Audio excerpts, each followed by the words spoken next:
Hello and welcome back. For this video, we're going to have a discussion about reverberation, or reverb for short. Now, reverb is a type of effect that we use when we want to simulate some kind of an acoustic space. And you hear reverbs all the time, all day long. You hear them in any space that you happen to be in, unless you're in an anechoic space, which means that it has no reverb at all. And those pretty much only exist when they are built and made specifically for it. And they're very unnerving to be in because we're used to hearing reverb. Reverbs happen in small spaces like a bedroom or a bathroom. They happen in big spaces like a swimming pool or a church. And you hear them in recording studios. You hear them pretty much everywhere you go. And reverbs are broken down into three main elements. The first element of reverb is the direct sound. And this is the sound that's coming from the source, and it arrives at your ears first before we hear any of the other elements of reverb. So if you're standing in a gymnasium and somebody is standing a few feet away from you and talking to you, the first thing that you're going to hear is that direct sound. We also would call that the dry sound, and it's usually the loudest. After that, we start hearing these things called early reflections. And these are things that happen when the sound bounces off a nearby reflective surface. It could be a wall or the floor or anything that's some kind of a boundary that is somewhat nearby, and the sound has a chance to hit that reflective surface and bounce off and come to your ears, but it arrives a little bit later after the direct sound. And the early reflections kind of give you a sense of the size and the space of a room. If it takes a while for the early reflections to get to you, you can kind of tell that the room is a little bit bigger. And if the early reflections are kind of muted or dark, it gives you an idea of the types of reflective surfaces that you have. For instance, in a gymnasium where you've got a hardwood floor and walls and bleachers and things like that, it's going to reflect a lot of sound. Where, on the other hand, if you're, say, on a stage or something like that, or in a church where there's a lot of absorptive surfaces, you won't hear a lot of high end in those early reflections. Then the sound goes out and it hits all of the other surfaces that are in the room, and it creates a whole bunch of tiny little delays. And that's what reverb is made out of. It's another time-based effect. So just like choruses and flanging, and some of the other effects, delay, obviously, reverb is also made out of delays. So the main part of the reverb are the many different random echoes that bounce around the room, and echoes are like delays, and then they kind of blend together, and they come back to your ears after you hear the direct sound, then the early reflections, and then finally you hear the main body of the reverb. So here's just a graphic representation. So we have our sound source up here, and in this case it's kind of like a speaker. And that sound source is projecting towards you, the listener, and you are going to hear that direct sound first. Then that sound also is emanating out because speakers usually have about a 60 by 90 degree throw. So they're going to bounce off and maybe hit this wall or the floor. Maybe another one's going to come shooting over here and hit that wall, and then another wall, and then come back to your ear. And the differences in time that it takes between the direct signal and these reflected signals, the early reflections, to get to your ears is going to allow you to figure out how big the space is. And this is something that you don't have to think about. It happens naturally. You just kind of learn it as you develop from childhood into adulthood, and you just kind of figure this stuff out without really even trying. So early reflections really help us determine the size and shape of the room.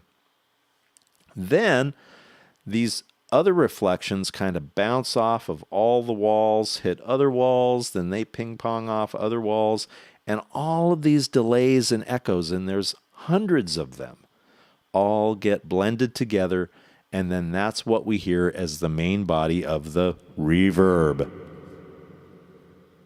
I like doing that. So just like we talked about the different parameters in the other effects we've been talking about, here's your basic parameters for a reverb. The first is the decay time.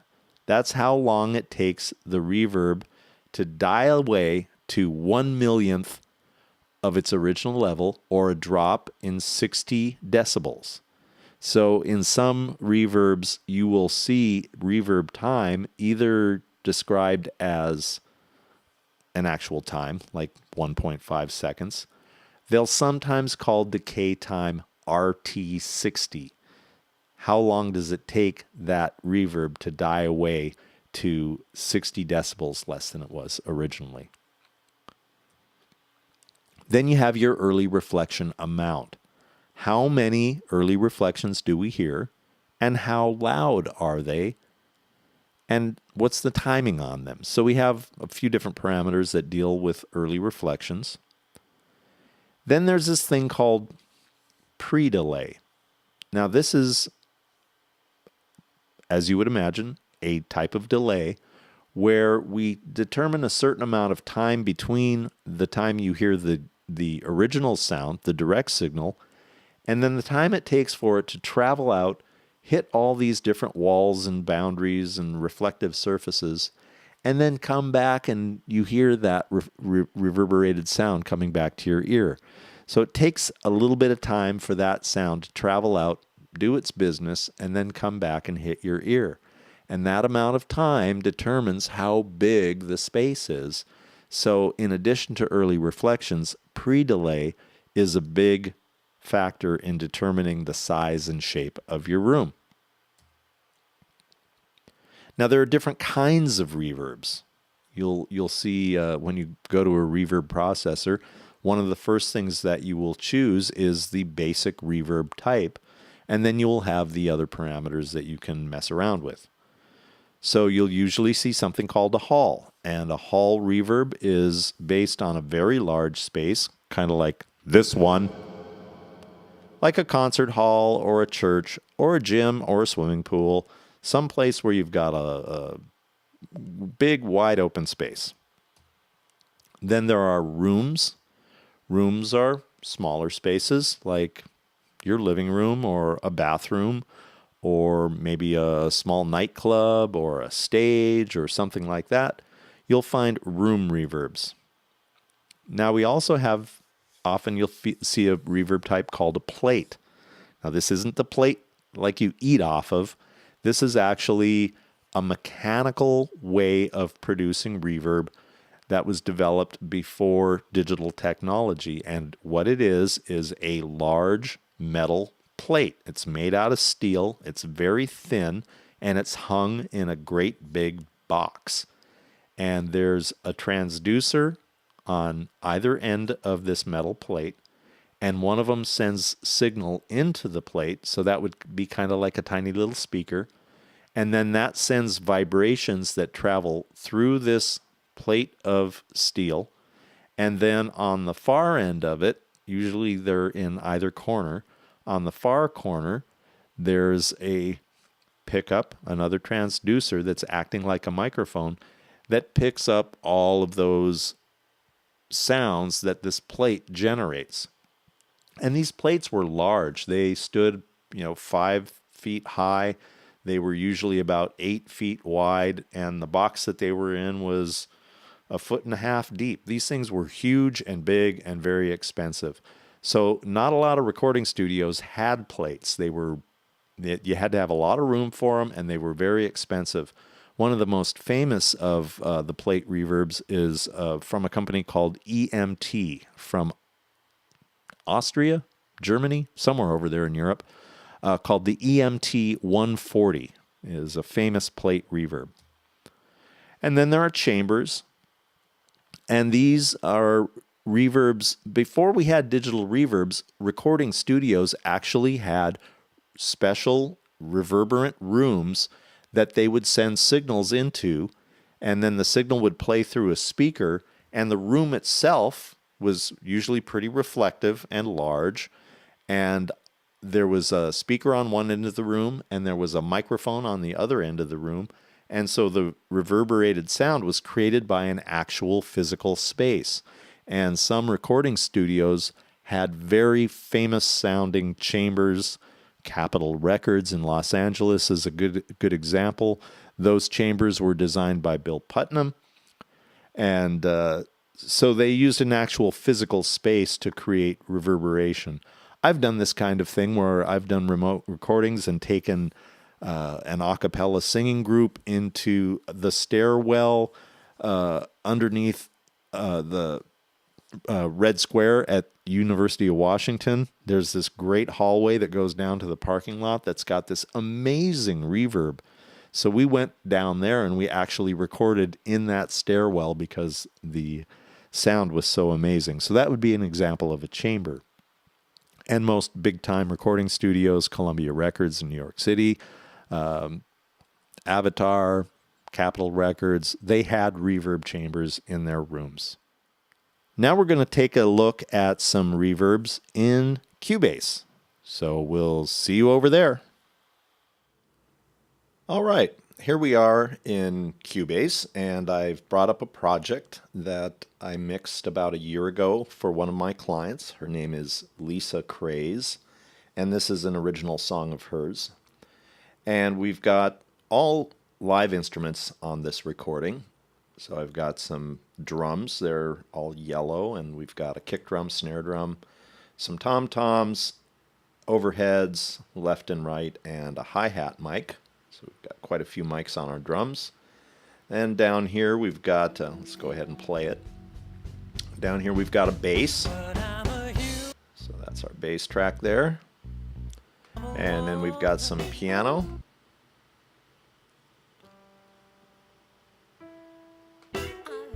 And we've got a few guitar tracks. I've made those all red, and they've got some automation going on. So there's our rhythm guitar, and we've got a wah-wah guitar, and then there's a guitar solo here later in the song. And then we got some lead vocals. And then during our chorus, we've got some backing vocals. And here come our backing singers.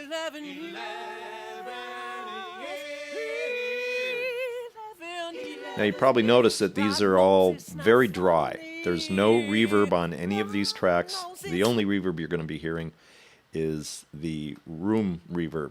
And you may even notice too that my voice sounds a little bit different on this part of the recording. That's because I'm not in the same place that I recorded the first part of this video. I recorded the first part at home in my dining room, and now I'm recording the second part at school, and I'm in a much smaller room that's a lot more echoey, so you may hear that difference on my microphone, and that's just the natural acoustic properties of the room that I'm in. So what we're going to do here is we're going to set up two different kinds of reverbs, and we're going to explore some of the parameters in those reverbs and just kind of check them out a little bit so you get an idea of how they work. Especially this time around, I'm going to use sends instead of insert points. So this will be an example of the use of a send in a mix as opposed to an insert on a track. So let's open up our mixer, and we have all of our drum tracks here. So I'm going to select them all. So I'm going to just go all the way across, and then I've got them grouped together into one fader so I can control the whole drum group. But what I'm going to do is I'm going to ask Cubase to add an effects channel. Now this will be a separate channel on my mixer that's just going to have this reverb on it. And then I'm going to be able to send as much of each of these drum instruments into that reverb as I want. Now this is very commonly done with drums. For instance, you might not want to have any reverb, or maybe only a very little amount on the bass drum, your kick drum, but more on the snare and the tom-toms. And I tend not to put too much reverb on overheads because they're kind of washy anyway, and they have a lot of times some room reverb in it. So I don't go overboard with reverb on the overheads because it tends to make them a little bit too washy and you don't hear a lot of definition. So let's add an effects channel to these selected tracks. Now I want to point out too that all of the effects that I'm using in this video and all the other videos I've shown you are included in Cubase. You don't have to go out and buy these as separate.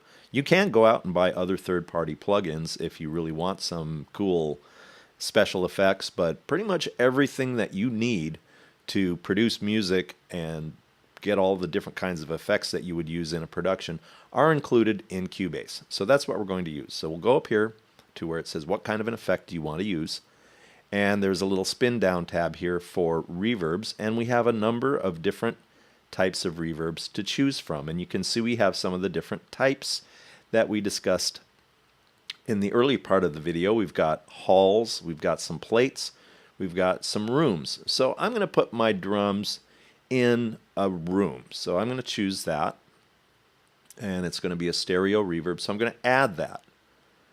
Now there's my settings for the reverb, and you can see over here that that reverb has now popped up. And if I play my drums, let's solo the drum channels and play it. Okay, we're going to have to turn the reverb on too. So this is a fairly smallish room. Now there's going to be some presets that we could choose from that are going to be all different kinds of rooms. So here's a basement, a bedroom,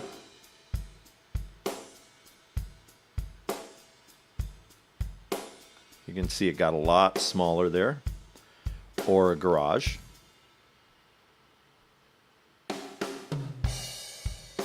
Okay. Now let's say I like that as a starting point. Now we've got different bands here, and we can adjust the amount of decay reverb time on each of those bands individually if you want. So let's go and look at some of the parameters that we have discussed. Now, just like everything else, you're not always going to get all of the parameters on some effects that you might be looking for, and in some cases there may be some other effects that you aren't used to, but they may have included them on here. Another very important thing to notice is that when you're using a send to send signal into the reverb, we have our mix here set all the way to the wet side. That's because we don't want to mix dry signal into a reverb return, because we're getting all of our dry signal from the original channels. So always have your dry wet mix all the way to the wet side when you're using a reverb on a send. So I'm going to set some things first here. So here's our reverb time. So we can stretch that out and make it really long if we want. And that's going to be a big determination of our room size. So let's make it a little bit bigger, but not too big. And then we've got some ratios here of highs, lows. Get that setting going. There we are. So you can see I can control each band separately. And then I've also got, let's roll back to the top. Here's initial delay. This is just another word for pre-delay. So that sets, and you can really hear that now. Hear the delay between the individual sound and then the sound of the reverb. Let's make it even longer. Now that doesn't even sound very real anymore. It's cool, but let's bring that back to a much shorter amount of pre-delay, because I'm looking for a smaller sounding room, so I don't want that to be really long. Then decay is kind of an envelope on our reverb. Now that's not a parameter that I see on a lot of reverbs, but they've got it on here, and it's kind of an interesting way to shape the sound. Then we have our room size. Now this is as you can see, it changes the reverb time, but it also affects other things too, like our early reflections and some other things like that. Notice we don't have an early reflection control on here. We'll see some of that maybe in another reverb, but here it's tied in with room size. So changing the room size is changing multiple parameters at once. It's changing our early reflection amounts and times, and it's also changing the reverb time. So we can change the room size, we can change the decay, and those are independent of one another, yet room size and decay are definitely linked together. Now here's a parameter that we didn't discuss before. This is diffusion. And what diffusion does is it takes all of those individual, I'm going to stop this for a second, all of those individual delays, the hundreds and thousands of delays that you're hearing that create this reverb that are all blended together, you'll sometimes see two parameters, diffusion and density. And these kind of do sort of the same thing. And what it does is determines the amount of, I call it smear, that you get between the different delays. When the diffusion and density is low, you tend to hear a lot more individual echoes in your reverbed sound. When you turn the diffusion up, it tends to blend those individual sounds together. So let's unsolo the whole drum kit, and let's just take a look at our snare drum. So I'm going to go over here and solo the snare, and hopefully that soloed my reverb as well. It did. So right now we're hearing just the snare, and on our snare we can see how much of a send we've got going. So the send controls how much of that particular drum, in this case the snare drum, is going into our reverb. So you notice here on the overheads, we probably want those a little bit lower, which is what I got. Very little on the kick drum, but quite a bit on the snare and the tom-toms. I sometimes like to put even a little bit more on the tom-toms than on the snare drum, just for fun. So let's really turn that up so you really hear that reverb. And now let's change this diffusion parameter and see if you can hear the difference. Turn it up a little bit. So you can almost hear those individual delays. Now if I bring that up, you hear how they're getting a little bit more blended together, and now they're all kind of smeared together.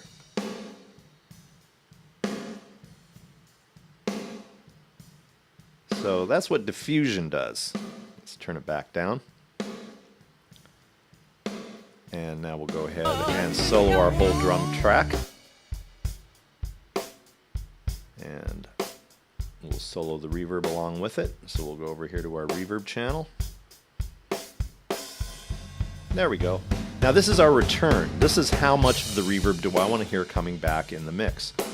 So all of those individual tracks send a certain amount of that drum into the reverb processor, and the more we send, the more reverb we're going to hear. But there's also a return for the entire reverb. So once we've made those balances, we've decided how much snare we want to have put to the reverb, how much of the toms, the overheads, the kick, and so on. I think we're at the end of the song. This is how much of the reverb are we going to bring into the whole mix. It keeps those relationships the same, but determines how much reverb we're going to hear on the whole thing. Okay, so that's using a straight up digital reverb. It's from Yamaha. It's called Reverbs. They put it in a lot of their products, and it was sold for quite a while as a standalone rack mount reverb unit, but now it's a software version which is included with many different things. So let's unsolo that. And let's take a look at our vocal. So we'll do that and we'll close this down. And down here are our vocals, and we've got a lead vocal, I've got a couple of doubles down here, and then we've got our backing vocals, and I put the backing vocals into a group. I kind of blended the backing vocals, but this allows me to solo them. So I got a good balance between all the parts, and now I can go in and just control the backs as a whole group. So I can turn them all up and down at once. 11 years. So once I set the initial balance between all four of them, and I put some panning on them and did some things like that, then I put them into a group so I could control the whole thing. So what we're going to do is open the mixing console back up, and I am going to select my lead vocal. So we'll select that, and my backing, or my double. And then I'm going to choose my backing vocal group. So we're going to put reverbs on an individual reverb, and it's going to be the same reverb, and we're going to do it with a send. And I'm going to treat the backing vocal group as one complete entity and send all four of those backing vocals into the reverb via the group. So we hit our control, and we're going to say add an effects channel to these selected channels. What kind of an effect do we want? This time I'm going to use a different kind of reverb, and it's a special kind of reverb that's called a convolution reverb. Now, convolution reverbs are a little bit different than regular old digital reverbs, which create lots of delays and blend them together and create all those parameters. Convolution reverbs, the one we have here is called, oops, picked the wrong one, Reverence. And what a convolution reverb is a model of the reverb of a particular room or acoustic space. And unlike building it out of delays, which is the way traditional digital reverbs work, the engineers go into an acoustic space. Let's say they go into Notre Dame Cathedral in Paris, France. Then they set off what's called an impulse. And an impulse is a very, very short sound that's full bandwidth. In other words, it contains a lot of frequency content in it, and it's designed to create a reverb in the room, but the sound itself, the direct sound, is so short that you generally can separate that sound from the rest of the reverb that's in the room. A lot of times an electric spark is used because it's very short, full bandwidth, lots of frequencies, and it's just a very quick snapping sound which excites the room and creates the reverb. So that impulse is our direct sound. Could be, like I said, an electric shock, a spark, or any other very short sound. And then the reverb itself in the room is sampled. And the sample of that reverb is then fed into a program that creates an algorithm that will then exactly model the reverb of that particular space. There are companies like Altiverb, for instance, that have gone out to many famous acoustic spaces, famous recording studios, echo chambers, churches, halls, and have recorded impulses and captured the reverb. Not only just captured it, but captured it in various places in the room with different positions from the direct sound. So you can change it up as far as whether you're sitting in the front of the room or the back of the room. Your distance from the source can be altered as well. And these are convolution reverbs. So I'm going to choose one of my favorites here. And so the first one that comes up is LA Studio, which is a very short, small sounding room. I want to get something pretty big, and a couple of my favorites that I use quite often are the warm wooden churches. They're really great for vocals. And one's a little smaller and one's a little larger. I'm going to choose warm wooden church. You even get a picture. I don't know if that's the church they actually used, but it's a fun representation. And then you may have seen up here when I selected there was a time, a decay time. And then I have some of the parameters that we talked about here. We have our pre-delay, our time scaling, which is how long is the reverb going to last, the size of the room, early reflections, and then we have the tail of those, and we can split it, and we can change the mix on that. Notice that my mix parameter is once again set at 100%. That is because I'm using this as a send. And then we've got the level of our reverb, and we have a little EQ here if I want to shape the frequency response of just the reverb sound, I can do that as well. So that's the one we want to use, and let's see what it sounds like on our vocals. 11 years. So I'm going to go ahead and do that, and my leads. Lord knows it's not. Okay, and let's turn that up a little bit. 11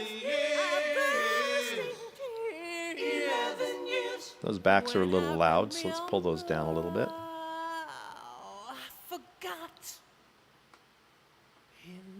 And I made another group that contains all the vocals, so I can turn the lead, the double, and the backs up as a unit, but maintaining their relative volumes. Let's go back. 11 years. And one of the best ways to see what a reverb is doing is to stop it right in the middle and listen to the tail on it. 11 years. I'm going to create a little bit more output here. You notice I'm up at the top of my fader, so I'm going to give it a little bit more juice. 11 years. All right, let's make the room bigger. So we're going to change our time scaling, and I can do that with this knob here, or I can turn it up here. 11 years. Okay, and let's turn up our pre-delay a little bit more too. So now we'll hear quite a bit. This is milliseconds again. So 305 milliseconds between, let's just go to the lead by itself so we don't have a lot of stuff going on. Out 11 years. Now that definitely gives a sense of more space and a bigger room. Out 11 years. Compare that to pulling it all the way back, so there's no pre-delay, and we hear the reverb right away. Out 11 years. No pre-delay, and here's lots of pre-delay. Out 11 years. You hear that as a distinct delay. It's almost a half-second long, and it's kind of hard to miss. Then room size. It's going to change our characteristics of our early reflections. Out 11 years. 11 years. I know it's not funny. No, it's not. So there's just our early reflections. 11 years. Out 11 years. And there's more of our main reverb body. Title of this song is 11 Years, if you haven't guessed that yet. All right, now let's listen to that reverb in the whole track.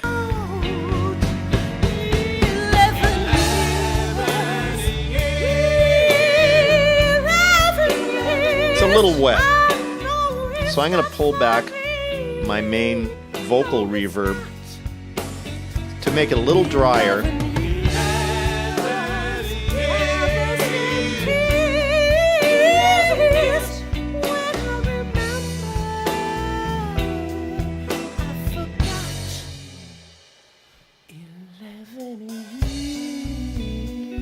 One of the other things that you'll come to notice about reverbs is that they sound different when everything's going on.